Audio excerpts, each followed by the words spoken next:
Welcome back to the Lanterne Rouge YouTube channel. You may have seen in the last few days, L'Équipe published a list of the top 20 World Tour male riders' salaries, and this is just their base salaries. It doesn't include anything like bonuses. So I thought I'd put together a little spreadsheet, like the video for the spreadsheet, and I want you to comment down below who do you think is underpaid and who do you think is overpaid on this list or not appearing on this list. I'd be interested to hear your thoughts below. Oh, and I should take this time to explain what I've done here. Got their contract value, team, the date they signed that contract, and their palmares in the 2 years prior to signing that contract, and their style of rider. No surprises at the top. Peter Sagan, €5 million per year on Bora Hansgrohe. And I kind of take issue with him being at the top, I guess because Specialized paid part of his salary, and if that's the case, well, Mathieu van der Poel's not on this list, but I presume a lot of his salary comes from endorsements. So I guess where do we draw the line between endorsement money and base team salary? So Sagan obviously deserves every penny, two-time world champion, Tour de France points jersey, multiple stage wins, Paris-Roubaix, Gent-Wevelgem, and many, many other wins. Those are his palmares in just the 2 years preceding signing that contract on September 2018. And given that he's been in the news recently, could he be changing teams? Going to Bahrain, McLaren, Astana, Movistar, Israel Startup Nation. Chris Froome's next on the list, €4.5 million base. He signed that on June 2017 and it's expiring at the end of this year. And in the 2 years before then, he'd won Tour de France General Classification twice, as well as Dauphiné GC and a Vuelta GC podium. And I guess this is a good point in the video to pause and talk about the elephant in the room, which is 5 Ineos riders in the top 10 salaries in the World Tour. And I've seen people say, oh, well, Ineos just inflate salaries, Ineos pay their riders too much. But I think it's the other way around. They've got it confused. They have 5 of potentially the 10 best riders in the world and they pay them accordingly. I think it's more that they can afford to pay the best riders in the world and that's why they've got so many on their books. Now, Egan Bernal's €2.7 million, I'm not sure if that's what he was being paid as a base on October 2018 because he'd won Tour Colombia GC, Romandy GC, Tour of California GC, but no Grand Tour chops except for doing a good job as a domestique in 2018. So I'm not sure if that 2.7 figure is what he's being paid now because there was a clause in his contract that said if he won a Grand Tour or won the Tour de France, his base salary would go up to a different number. It would step up. That's the sort of incentive clause I'd expect to see in a World Tour rider's contract. I mean, any rider should have, if they're a GC prospect, even if they're not, write-in incentives to base and bonuses as well. But we've arrived at the thumbnail topic already. Fabio Aru, 5th highest paid rider in the World Tour, €2.6 million at UAE Emirates, which he signed on October 2017. I thought, oh, had he just won the Vuelta GC then? No, that was actually just over 2 years prior in 2015. In the 2 years preceding Fabio Aru signing that contract, he had won 1 Tour de France stage win. So obviously that's not paid off for Emirates. He wasn't probably worth it before then, and they were trying to make a splash on a big name. He kind of is, he's well known, but it didn't work out, and following them signing him, he's not really lived up to that money. Couple that with the fact that he had his Italian version of the Balcomodema Shram moment, when he said "Cazzo di bici" on live television when his chain got caught. Cazzo di bici!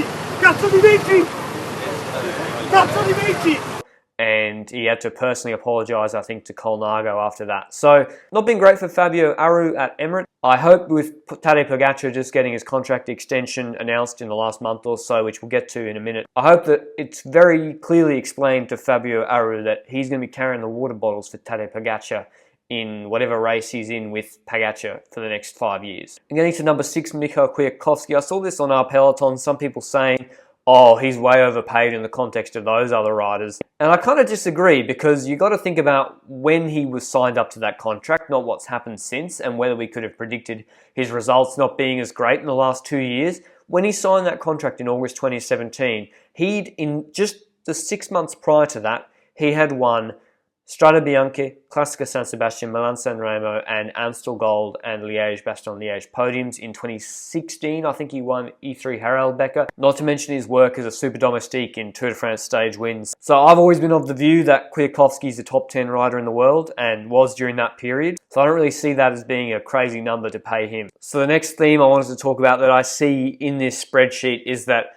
you get paid the big bucks if you're a genuine Grand Tour GC candidate. Froome, Thomas, Bernal, obviously, but also Nibali, Carapaz, Pinot, Roglic, and Simon Yates. And I know Pinot's Palmares in the 2 years preceding August 2018 when he was signed, nowhere near as good as Primoz Roglic or Tom Dumoulin, but I think it's the fact that he is viewed by his team as a genuine candidate to win the Tour de France, and he was the favourite last year at the point when he pulled out with an injury. I also think there's a premium for riders who are French on a French team like Pinot at FDJ, or the British riders Chris Froome and Geraint Thomas at Ineos. Same with Trek Segafredo and Vincenzo Nibali. He's getting paid a little bit more there, probably because he's an Italian rider as well. And that has to be the only reason why Romain Bardet is in the top 20 riders, 1.7 million euro. Before he signed that contract, the 2 years before, he had one Tour de France stage win, this is major Palmares, and the Olympic bronze road race. And I know he has the potential, or he's seen as having the potential to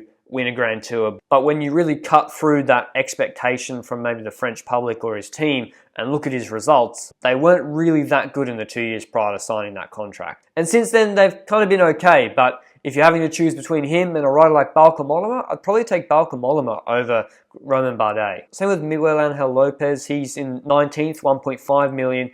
And I guess it's being a young rider, young Colombian, he was seen having won the Tour de Suisse GC as him taking that next step to winning a Grand Tour GC is probably why he got signed up to that big contract. And since then, he's probably under-delivered. I forgot to mention as well, the only Quick-Step rider on this top 20 list is Julian Alaphilippe. Now, typically Quick-Step, I think their model is they pay riders a low base salary and then bonuses form a large part of their compensation. But I guess Alaphilippe is just such a top level rider, definitely a top 5 rider in the world in my view. So for them to keep him, I guess they really had to saddle up the cash. So to round out this top 20 list, it seems like the GC candidates get paid the most and the Classics riders really don't feature as much. Obviously there's Peter Sagan, Alaphilippe, and Greg Van Avermaet there. But Greg Van Avermaet in 2017, the year before he signed that contract, was, according to Pro Cycling Stats ranking, the best rider in the world, and he's down at 18th and getting paid less than 30% of what Peter Sagan's getting paid. But that segues nicely into the notable absentees, which is,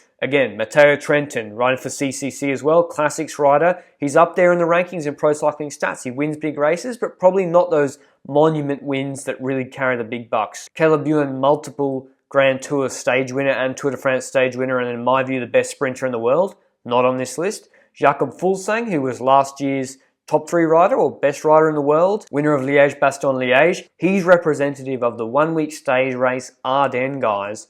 Really don't feature on this list. Him, Richie Porte, although he's not really an Ardennes guy either.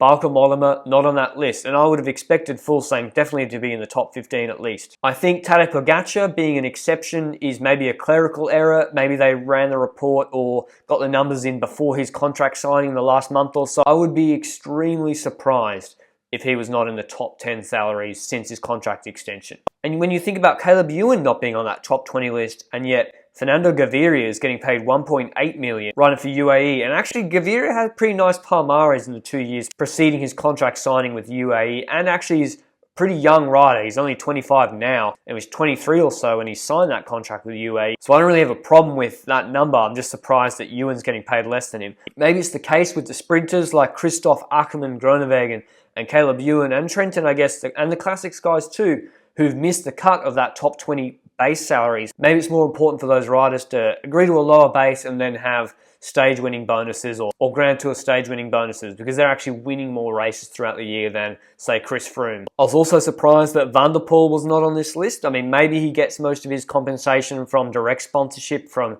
Canyon or Zwift or whoever from his sponsors, and his base salary with Alpecin Phoenix really isn't that much. I guess it makes sense that he wouldn't want it to be that much, because then he has the freedom to choose whichever races he does, whereas if he had a really large base with them, he'd be more obliged to focus on the road. Remco Evenepoel penned a big contract extension with Quick-Step, I think midway through last year, but he's not in the top 20 on base salary, which kind of has me shook, really. Like, if Egan Bernal and Pogačar are getting big contract extensions in the 1.5 million plus range, then surely Evenepoel would be getting paid more than that. Again, maybe he's with the Quick-Step model of low base, high bonuses. And I guess that's part of the reason why Philippe Gilbert, the next rider on this list, I mean, he left Quick-Step, I think, in part because they weren't agreeing to the base salary that he wanted and went over to Lotto Soudal, but he's still not in the top 20 list, which I also found surprising. But that's all I really had to say. I hope you enjoyed this video. Give it a like down below if you did. It's interesting to me to see these numbers, because in the NBA and sports like that, you can see everyone's salary and there's a salary cap, and then you can do things like assess the marginal value per player and see which teams are actually the most efficient at getting results. So in the future, it'd be great if we could figure out which team is actually the Oakland Athletics Moneyball team that's getting really good results. But at the moment, it's just not possible. But I hope you're all well. I'll see you later. Ciao.